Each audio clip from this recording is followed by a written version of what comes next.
We observe that different animals have different food habits. हमने देखा है कि सभी डिफरेंट एनिमल्स की जो फूड हैबिट्स है वो भी अलग अलग होती हैं। Some eat only plants, some eat only flesh of animals and some eat both. कुछ एनिमल्स सिर्फ प्लांट्स खाते हैं, कुछ सिर्फ फ्लैश खाते हैं दूसरे एनिमल्स का, और कुछ दोनों ही चीज़ें खाते हैं।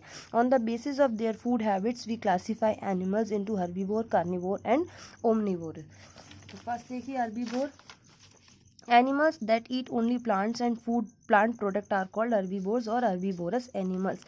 वो एनिमल्स जो सिर्फ प्लांट्स और प्लांट से बनी चीज़ें खाते हैं, प्लांट से बने प्रोडक्ट खाते हैं, वो हर्बीवोरस कहलाते हैं। जैसे cow, goat, rabbit, sheep, deer are some examples of herbivores।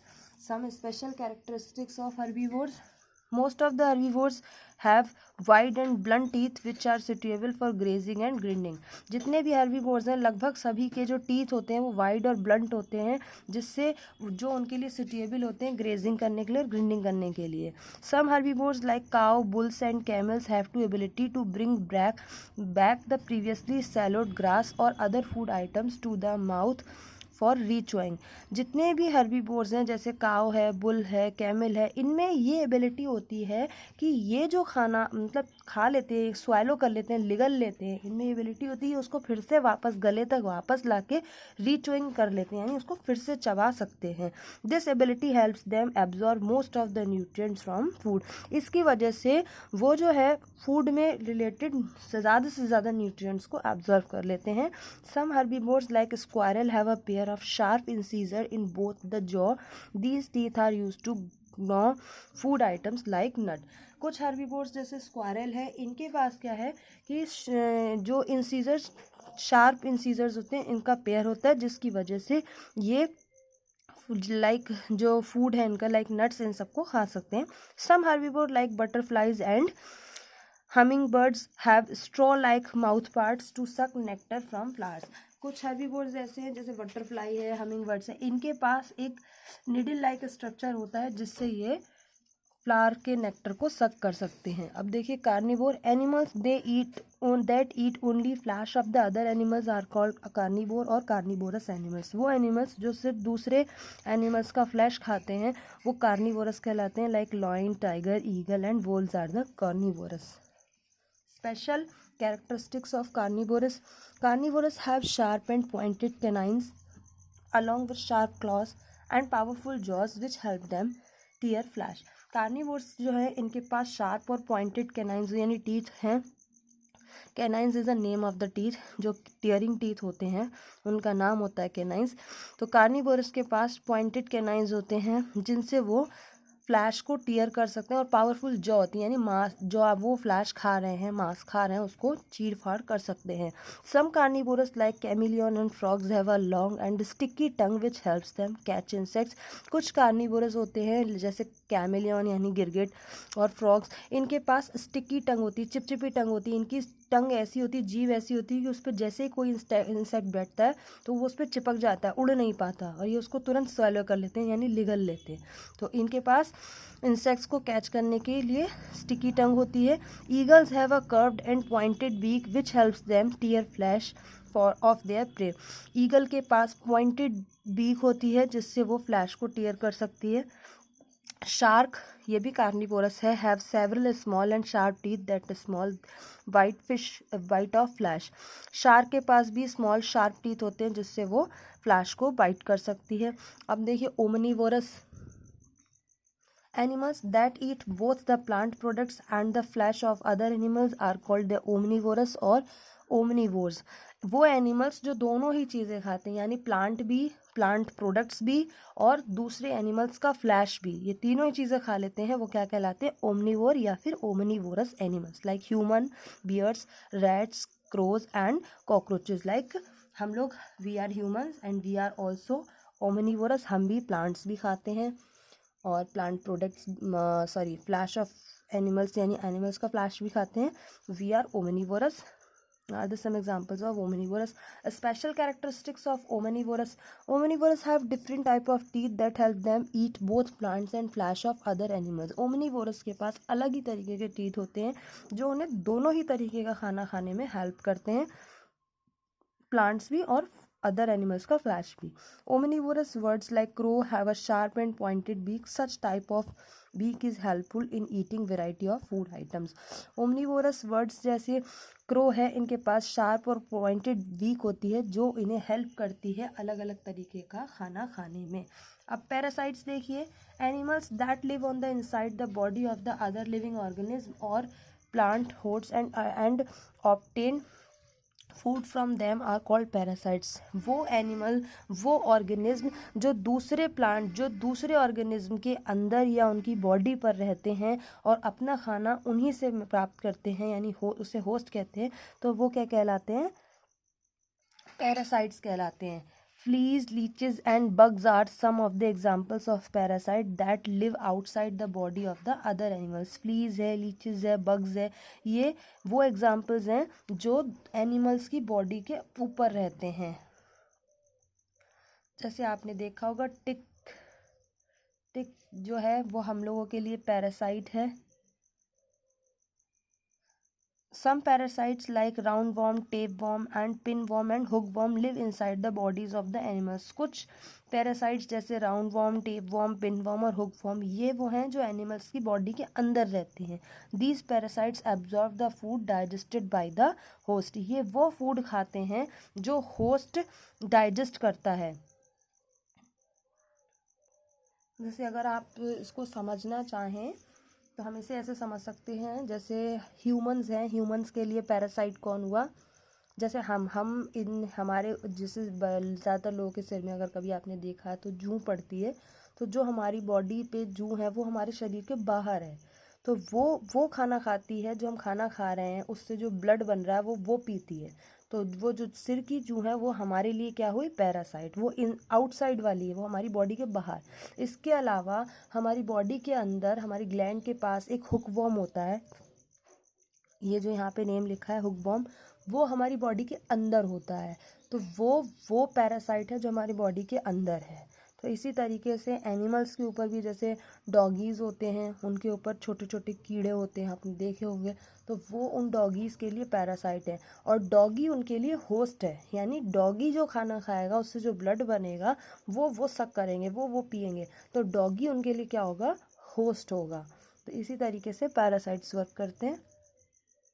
Next is scavengers and decomposers. Some animals and birds eat the flesh of dead animals. Such animals and birds are called scavengers. कुछ animals ऐसे हैं जो दूसरे dead animals का flash खाते हैं, पहले से मरे हुए एनिमल्स का फ्लैश खाते हैं। ऐसे एनिमल्स क्या कहलाते हैं? स्कैवेंजर्स कहलाते हैं। जैसे jackal, hyena and vultures are the example of scavengers. ये जो हैं जैकॉल, हाइना और ये जो हैं स्कैवेंजर्स के एग्जाम्पल्स हैं।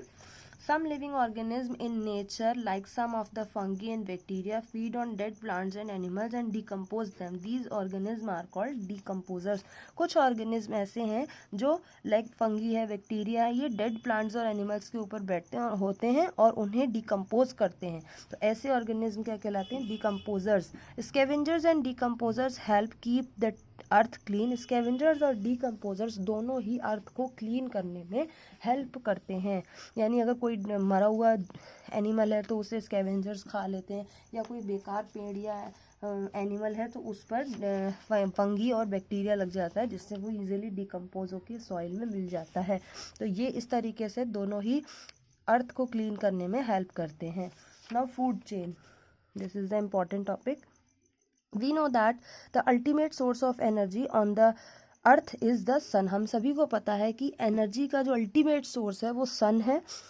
Animals cannot utilize the energy radiated by the sun directly for their activities. Animals जो हैं वो जो सन से एनर्जी मिल रही है उसको डायरेक्टली यूज़ नहीं कर सकते। Only the green plants can utilize the solar energy to prepare food because the green plants contain a pigment called chlorophyll. सिर्फ और सिर्फ ग्रीन प्लांट्स हैं जो सनलाइट से मिलती हुई एनर्जी को यूटिलाइज कर सकते हैं अपना फूड बनाने के लिए। क्यों? क्योंकि green plants contain a pigment and called chlorophyll which traps the solar energy. क्योंकि ग्रीन प्लांट्स के पास एक पिगमेंट होता है जिसे हम क्लोरोफिल कहते हैं, जो एनर्जी को ट्रैप करता है। Animals get energy by eating the green plants. Animals को एनर्जी कैसे मिलती है? उन ग्रीन प्लांट्स को ईट करके। For example a deer is a herbivore, इन्होंने एक एग्जाम्पल दिया कि डियर एक हर्बीवोर है, ईट्स ग्रीन प्लांट, वो ग्रीन प्लांट खा रहा है, which is turn is eaten by carnivorous like lion. जैसे यहाँ पे इन्होंने बताया कि ये ग्रीन प्लांट, ये ग्रास है, ये प्रोड्यूसर है, इसने ये जो प्लांट है इसने ये खुद बनाते हैं सनलाइट की हेल्प से। अब ये डियर इसे खाता है, तो ये तो प्रोड्यूसर इसने खुद बनाया, ये प्रोड्यूसर हो गया, ये इसे खा रहा है। अब जो एनिमल प्लांट्स को खाता है वो हर्बीवोर कहलाता है, और ये जो लॉइन है वो डियर को खाएगा, तो लॉइन जो है वो क्या कहलाएगा, कार्निवोर, क्योंकि ये दूसरे एनिमल को खा रहा है। तो आप देखेंगे कि जो हर्बीवोर हैं वो फूड के लिए किस पर डिपेंड है, प्रोड्यूसर्स पर, और जो कार्निवोर हैं वो फ्रूट के लिए किस पर डिपेंड है, हर्बीवोर पर। अब अगर ये प्लांट ना बने सपोज कीजिए, तो ये क्या खाएगा, ये कुछ नहीं खा पाएगा। जब ये कुछ नहीं खा पाएगा तो ये जिंदा ही नहीं रहेगा, जब ये जिंदा नहीं रहेगा तो ये क्या खाएगा, क्योंकि यहाँ तो इसके लिए कुछ खाने के लिए है ही नहीं, तो ये भी जिंदा नहीं रहेगा। यानी कि ये इस पर डिपेंड है तो ये इस पर डिपेंड है, तो ये डिपेंडेंसी जो है ये क्या कहलाएगी, फूड चेन कहलाएगी। जैसे यहाँ इन्होंने एक और बताया, ग्रास है, फिर एक ग्रासोफर है, फ्रॉग है, स्नेक है, ईगल है, ये भी वही सेम फूड साइकिल है। कि जो ग्रास है ये प्रोड्यूसर ये खुद बनाएगा, अब ये जो ग्रासोफर है ये ग्रास को खाएगा, अब जो फ्रॉग है वो इस ग्रासोफर को खाएगा, स्नेक इस फ्रॉग को खाएगा, और ईगल इस स्नेक को खाएगा। तो ये इस तरीके से चेन बनती है, तो ये फूड चेन कहलाती है। दस ऑल एनिमल वेदर हर्बीवोर और कार्निवोर डायरेक्टली और indirectly depend on the plants for the food. इस तरीके से सारे ही एनिमल्स डायरेक्टली और इनडायरेक्टली दोनों ही प्लांट्स पर डिपेंड करते हैं। These feeding relationship among organism is called the food chain. ये जो रिलेशनशिप है ये क्या कहलाता है, food chain. Thus food chain can be defined as a series of organism linked together by the process of eating and being eaten for food. एक तरीके से फूड चेन एक ऐसी सीरीज है जहाँ पर जो आपके एनिमल्स हैं वो एक दूसरे पर डिपेंड है कि कौन किसे खाएगा, तो एक दूसरे से लिंक्ड है, तो ये क्या कहलाएगी, फूड चेन कहलाएगी। Food problem, many people in our country do not get enough food to eat. बहुत जगह है हमारी कंट्री में जहाँ पर पीपल्स के पास इनफ फूड नहीं है खाने के लिए। This is because there is a shortage of food. ऐसा इसलिए क्योंकि यहाँ फूड की कमी है, और दूसरा many people can not buy enough food due to poverty, और बहुत सारे लोग गरीबी की वजह से खाना नहीं खरीद पाते। This is called food problem, और इसे हम क्या कहते हैं, food problem. The food problem of our country can be solve by the following veg.